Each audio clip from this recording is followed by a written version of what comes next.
Alright, picture this. You're deep in the woods, miles from the nearest flicker of civilization.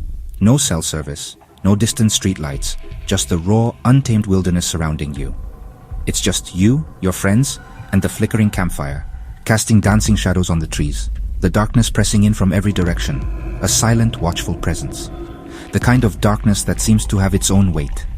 So, a few years ago, I went camping with some buddies in the Pacific Northwest. We were looking for an escape, a chance to disconnect and reconnect with nature. It was mid-October, cold enough that every sound felt sharper, every shadow a little longer. The leaves were turning, painting the landscape in hues of red and gold, but there was an undeniable chill in the air, a premonition of winter. One night, after everyone else had crashed, exhausted from a day of hiking and exploring, I stayed up by the fire, staring into the embers, lost in thought and enjoying the solitude. The crackling flames were hypnotic, and the warmth was a welcome contrast to the biting night air. That's when I heard it, a sound that sent a shiver down my spine. It wasn't an animal, it wasn't the wind rustling through the trees. It was something else entirely, something unnatural. It was this low, almost human humming, coming from somewhere out in the trees. A sound that seemed to vibrate in my very bones. At first I laughed it off, probably someone from a nearby site, maybe a little too fond of their own singing. But as the humming got louder, more distinct, I realized it was circling our camp. A slow, deliberate circling. Never getting closer to the fire, never farther into the woods. Just moving steadily around us, like it was tracing a line, a boundary. I tried to wake my friends, shaking them, whispering their names, but they were out cold, lost in their dreams. The humming was all around me now, a suffocating blanket of sound.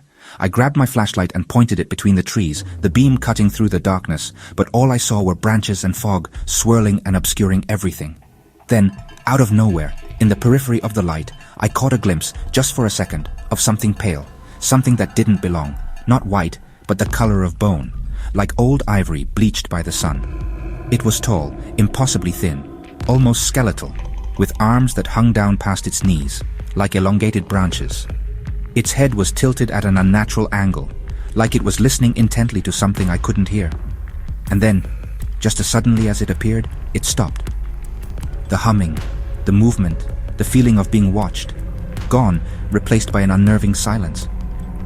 I sat there, frozen in place, heart pounding in my chest, for what felt like hours, afraid to move, afraid to breathe. When dawn finally came, painting the sky in soft hues of pink and orange, I found a ring of small, perfectly smooth stones, placed in a perfect circle around our campsite, encompassing the tent and the fire pit. I know, without a doubt, they weren't there the night before. I never told my friends what I saw, what I heard. We packed up our gear in a hurried silence and left that morning. And I've never been back to those woods, and I never plan to. But sometimes, when I'm alone at night, especially when the wind is howling, I swear I hear that same humming, faint but unmistakable. So next time you're camping deep in the wilderness and you hear something strange in the darkness, something that doesn't quite sound right, maybe don't look too hard. Maybe don't try to investigate. Some things in the woods don't want to be found, and some secrets are best left undisturbed.